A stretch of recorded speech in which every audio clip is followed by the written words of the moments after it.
Trickster, what does that bring to mind for you? So I think it's kind of an ambiguous term. Clown being sort of a derivative of the trickster. There's a perception that, John Wayne Gacy, Pennywise, and some of the more popular, more recent clowns out there are the reason behind fear of clowns. And a lot of you guys are familiar with jesters. So the trickster is a brazen truth teller that makes you realize things that you're not always comfortable realizing about yourself. So in that way, it can be very scary. And all indigenous cultures, figures that are trickster figures, and they're neither good or bad, they actually trick you into realizing things that you may not realize about yourself. They're the king of crossroads, and they will lead you down very difficult paths because they know that lessons, profound lessons, are only learned by experience and not through simple imitation. Well, I'm just bringing my experiences with tricksters who, were in service to their tribes in life. And the thing that I'm coming across in hauntings is that people are misinterpreting to a large degree what the tricksters are doing at their locations. And so they're absolutely terrified of them. And I mean, looking at it, through their eyes, and, they're seeing all these little creatures, and they're doing little, mischief things like to us, okay, so we know what they are, and we know not to be afraid, but to somebody who doesn't understand what's happening, this is utterly and completely terrifying. And the other thing that the tricksters are doing, in the cases that I've come across, they're forcing the individuals to face the things that they have repressed, from childhood traumas to current situations that were going on. There was a case that I did that aired on the Dead Files where there was a couple, a gay couple, and there were a lot of issues going on in that relationship, and neither one of them wanted to deal with that. They were repressing, and lo and behold, there was literally a tribe of tricksters that was surrounding them and forcing them individually. They would separate them so that they would have to understand and listen to these messages. What is going on with your partner? What is he thinking? What were you thinking? This situation, that situation. And they were terrified, and they didn't want to deal with this. And so they were making them the enemy. And that is not what they are there to do. They are there to literally, like you said, smack you upside the head and make you listen and make you learn and make you understand what's going on with yourself and how to best alleviate that situation. But it can be terrifying, and especially when people are encountering deceased. Because, and I'm going to be honest, I have met tricksters that after death have become completely mentally unstable. And it was because of the life that they lived and the burden that was placed upon them, and the fact that they did absorb and take on so much responsibility, and they kind of reached a breaking point. And so I have come across ones that do that, but they seem to always at some point in time rebound, and they as well learn from their experience. Haig was a guy or person that would actually do everything backwards. He walked backwards. He ate backwards. He spoke backwards. Think about that for a second. I mean, walking backwards is hard enough. Try to speak backwards. It took an extreme gift from Great Spirit, is how we saw that, to be able to do this. So they were actually treated as sacred beings, very blessed, equal to that of a holy man, because they taught us that we cannot go back to change certain events, but we can go back in our hearts and our minds, change ourselves. Look at ourselves. Laugh at ourselves. The greatest compliment is interpretation or impersonation. And the native people learned to laugh. That was also a belief that you had to laugh and able to have prayer. Because you were sad and within drawn inside, your prayers could not go up to the Great Spirit. So you had to laugh, and Haig, the trickster, would have us laugh at ourselves. You know, a lot of times they'll ask you, oh, you tricked me into doing that. You go, no. I presented an opportunity for you to do this or do that. You chose to do this, so it was a bad thing, came to get you, so you tricked yourself.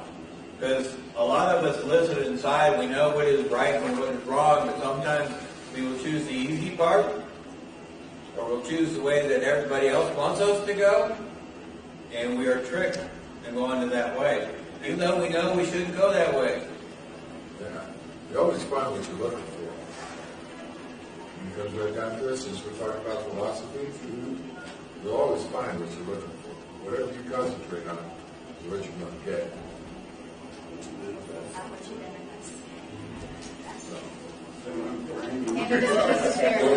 Don't think about what you don't want, think about what you want. If you're undergoing this kind of experience, are you suddenly reliving childhood traumas? Are you suddenly recalling things that happened currently that you completely forgot about? A fight, a situation that you were in, that you were trying to avoid. Are you suddenly speaking your truth? And you don't even realize you're doing this because suddenly you're verbalizing these things to people and you're demanding respect and you're demanding understanding and you're demanding these things. That is all side effects of this type of haunting phenomena. And it's not necessarily a bad thing. Yeah, well, and clowns do that. Clowns are exaggerated. Clowns are, they bring out folly. People are afraid of vulnerability. People are afraid of looking like they're full, and so they project that onto them. They're afraid of seeing that side of themselves, I think. You know, and like I was saying, there's examples like Casey and Pennywise and this guy. But, I didn't do it. So you shouldn't fear these energies. If you go in with fear, then that's going to project the worst part of things. You want to go in knowing that no matter what you encounter, that your faith will get you through, and that you're going to be fine. You always want to, of course, when you go into a criminal investigation, to use protection, ceremonially based. We always do sage and smudge and go in with the intent of protecting ourselves. But ultimately, the decision of what's going to happen is always whether or not we're going to respect the energy, whether or not we're going to show respect and act appropriately in a situation so that we can have a positive outcome for both the spirits and the residents, because it is our responsibility as investigators to make sure that things go well and so we can resolve the situation. Why are we there in the first place? We're there to help. We're there to help the spirits that are in need, or the residents that are in need, as well as criminal activity in the first place. We wouldn't be called in unless they were trying to get our attention as really a sign of help us. They start off on a small basis and end up escalating as they're ignored or are not able to be seen by people. Then they'll escalate their activity. So that's the type of thing. Tricksters have a bad rap. They're there as teachers. And there's the exact parallel with emotional health, too. You have to acknowledge the darkness to get the light. Yes. And you have to have that balance. And you see a lot of people, I think that enlightenment is so airy and light and happiness and everything else. But I think you have to really acknowledge the darkness and experience it. And there's more you suppress something, the more it's going to come back to bite you, just like you're talking about. And the thing is, though, with the tricksters, like from what I've seen, it's not that they're trying to make it a negative experience. You know what I mean? Mm-hmm. So if the people understand that this is the type of haunting they have, I do believe that they can experience that haunting without any intervention by anybody else, because that's why the trickster's there, is to help them. And so if people are taught how to distinguish, okay, this is what's going on, these are the signs and symptoms of a trickster type of haunting, then they can release and they can embrace that experience. Yeah, and the same thing psychologically. Yes. Obviously, you guys, anybody that knows me knows that this outward appearance doesn't really match the person I am. I mean, and you can say the same for Ted Bundy, right? The average American guy looks really nice. You're nothing. No, it's matched though. The mask, the physical mask is not always, judged by looks. it's not always, it doesn't match up with what's the inside of the elephant man. There's another bit, very gentle soul nestled inside of deformity. And I think that if you get tricksters, their goal is to shatter preconception. And a lot of times we stereotype, we see demographics, and it's an automatic assumption, and that's what Trickster is there to do. And that's certainly what I hope my message is. My grandmother told me when I was a kid, you have a special message for the world, and I don't think this is what she had in mind. She was pretty open-minded, I don't know. Here's your rubber nose, so go ahead. But I really do. I do think that's where the fear. I think people take that same personification on the clowns. So tell us about your experience with people reacting to clowns. And when they're in their performing state, by the end of the event, whatever it is, somebody winds up getting hurt. Even if it's just a spritz bottle in the face or a slip on a banana peel or whatever it is. So kids, particularly, take those elements and turn them into fear because they don't understand that it's actually meant to be funny. Well, when it comes right down to it, it's not funny, okay? And it's been my experience with people that have talked to me about the Spalding character. They're afraid of clowns, but they're not afraid of Spalding. well, yeah, it's also not mismatched. You're portraying a horror clown, and it's not that facade, that veneer that's obvious. People don't trust what's too. They can see through the faults. You have to be paying attention all the time to everything that's going on around you, so that you can better learn, better protect yourself. John Biner, who was a comedian, told me a story one time when he was in Manhattan or someplace, not Manhattan, but on the Lower East Side or something. Anyway, it wasn't a very friendly neighborhood. And this guy came up to mug him. And John Biner's like 5'0". And this guy comes up to him and says, "Give me all your money." And without hesitation, he started tap dancing and singing, "Give my regards to Broadway." And the guy thought he was an absolute nut and ran away. So that's Trickster. You all have the power to do and be whoever it is that you want to do, or whatever it is that you want to do or be. Because within each and every living human being is every personality type that there is. And the thing that identifies you from everyone else is the choices that you've made. And the choices that you've made, and now I'm talking as a hypnotherapist, the choices that you made were things that were given to you before the age of 12. Your life script has been written for you. The only problem is you didn't get to write it. But you can do the rewrite. If you just pay attention, concentrate on what it is that you want, not what you don't want, okay? It will come to you. Because the laws of attraction are always at work. Always. So decide what it is that you want out of your life and concentrate on it, and it'll be yours. And use the bad stuff creatively. Yeah. Make it. That's the Trickster too. That's that shape-shifting ability to take it to positive, or the negative and make it positive. Okay, you're talking about the fear of crimes, the fear of ghosts and everything. Is that actually misdirected fear of change? Yeah, absolutely. I think so. It can be. I think specifically what we're talking about here with the Trickster, whether I do believe that it is a force of change, and that is what people are afraid of, because change is terrifying. So, and that's what makes the dynamic really scary for people. And that's psychology is where it goes parapsychology. everyone's heard of the fight-flight Yes. area of your mind, okay? Well, what triggers that? Fear. Okay? Eliminate fear, and there's no reason to bring a fight or a fear running away into your life. You look at what it is that is in front of you, and you accept it, and you say, okay, this is what it is. And I can accept to be a part of it or not be a part of it. It's all choices. It is all 100% choices. You know what I think is a really cool one that continues to fascinate me is horror fans.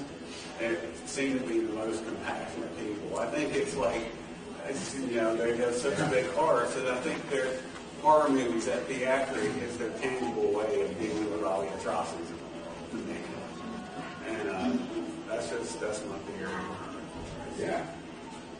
It's, when you can deal with it on screen and you can separate that, it's an outlet for it. And an outlet for fixing your own darkness. Even the darkest person, energy, can be released. In other words, not to remain negative. Even the most upset, angry person can be dealt with if you deal with them with respect. They all have their own story to tell.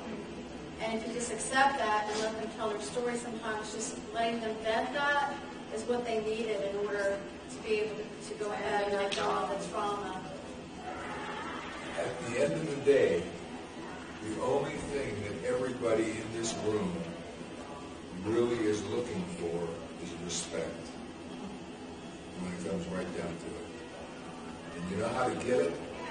Forgive it. It's that simple. Can you tell us more about your character?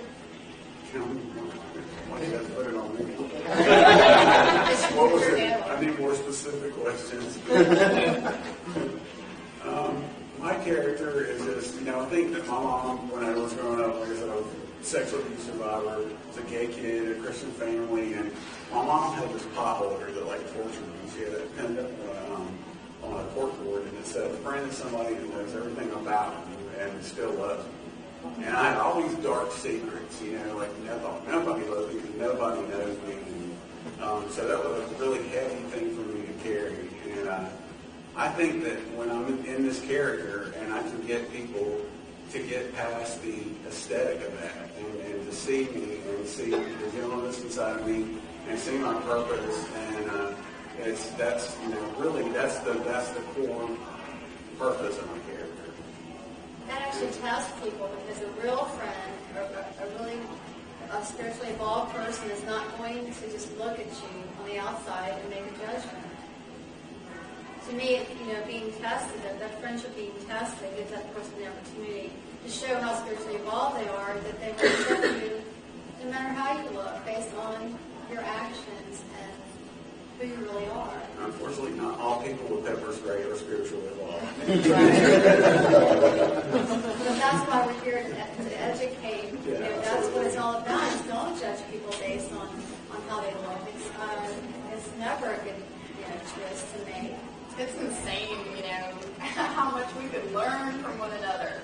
We would just stop being stupid. Yes. And stop judging and stop thinking you know it all. There's so much that we can learn from one another. Yeah, there's a guy last night. We were at the VIP party. He has epilepsy, and he walks with a limp. I had polio when I was 2, and if I put my legs together, I'm just 2 inches shorter, and I can walk with a limp, but I balance things out where I walk on my toe a little bit.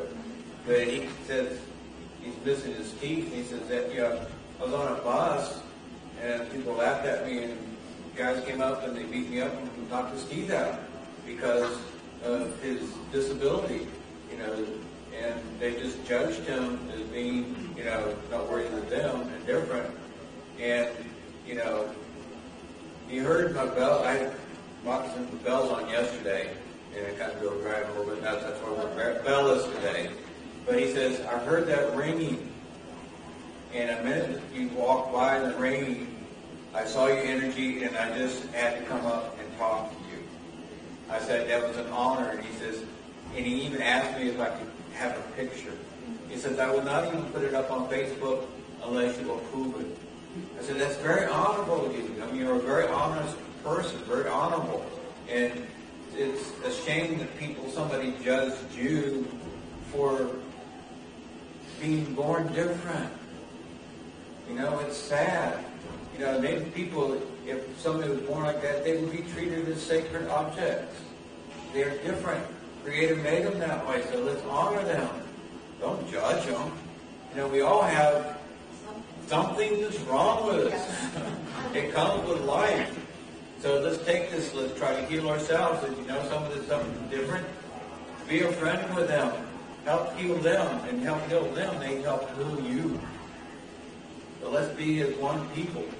You know, that's why I went and learned from all these different tribes. Because I need to know what their beliefs are, what type of energy and things that they make more sacred to them. And again, it wasn't just Native people. It was, you know, Catholic, it was Jewish, it was Greek Orthodox. And some of these elders, they're just fascinated to listen to. They had so much to give. And another sad thing, too, is a lot of the elders are going away, and nobody wants to do anything except protect. And they don't want to take the time to learn. That judgment situation is actually what was a part of the decline of the Greek Empire. Because there came a point in time when they decided that children that were born with deformities were a problem, and they put them in urns and they shoved them off cliffs to die because they didn't want anybody that wasn't perfectly shaped around. Well, that was a pretty negative thing to do, and it just jumped up and kicked them in the ass. So it's like, you know, who the hell am I to judge anybody else? Because I'm as perfect or as imperfect as you are. Yeah. And there's always a flaw that make you beautiful. You can watch a story like The Elephant Man, and it's an amazing movie. Yet you can't apply those same principles in real life. You know, it's our knee-jerk reaction. You don't see the backstory of somebody, and you're not provoked to ask those questions. And it's something you really need to take with you and realize that everybody has a story. And then you can learn from all those stories. Every story is worth listening to. Absolutely. And every story is worth talking and communicating and verbalizing. Don't think that your story is not worth speaking.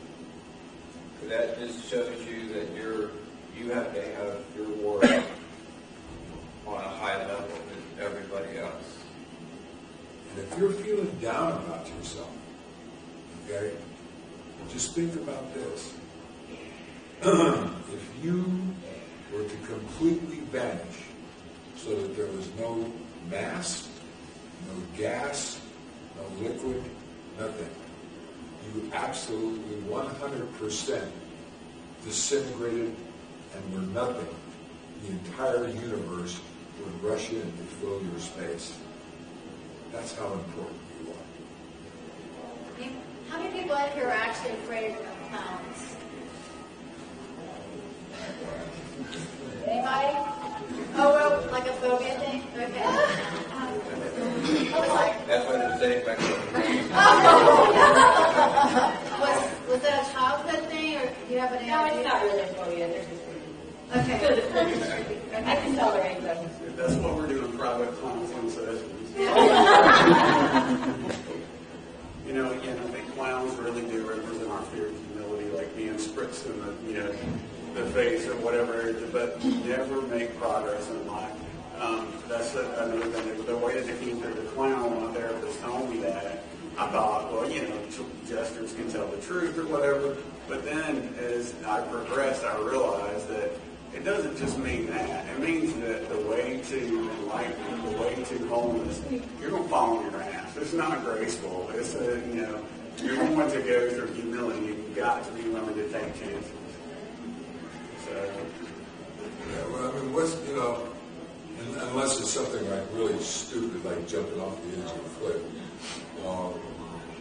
what chance that you would decide to take if you committed yourself to it would turn out to be a harmful thing. If you've committed yourself to change, you can only enrich yourself. Okay? There's nothing to be afraid of. Okay? Yes, it's unknown. But so what? Okay? There's a whole lot of things. Life is unknown. Yeah, life is, yeah. So, and that's what my expertise is trying to get people to understand that they can change those aspects of their lives that they don't like. Okay? As a hypnotherapist, we are behavior modification specialists. We help you modify whatever it is about your personality, which is called life. And it's easy. It's so easy. You just have to give into it. This might be a little out of line, okay? But my personal theory on life, what life is about, is life is like a penis. It only gets hard if you make it that way.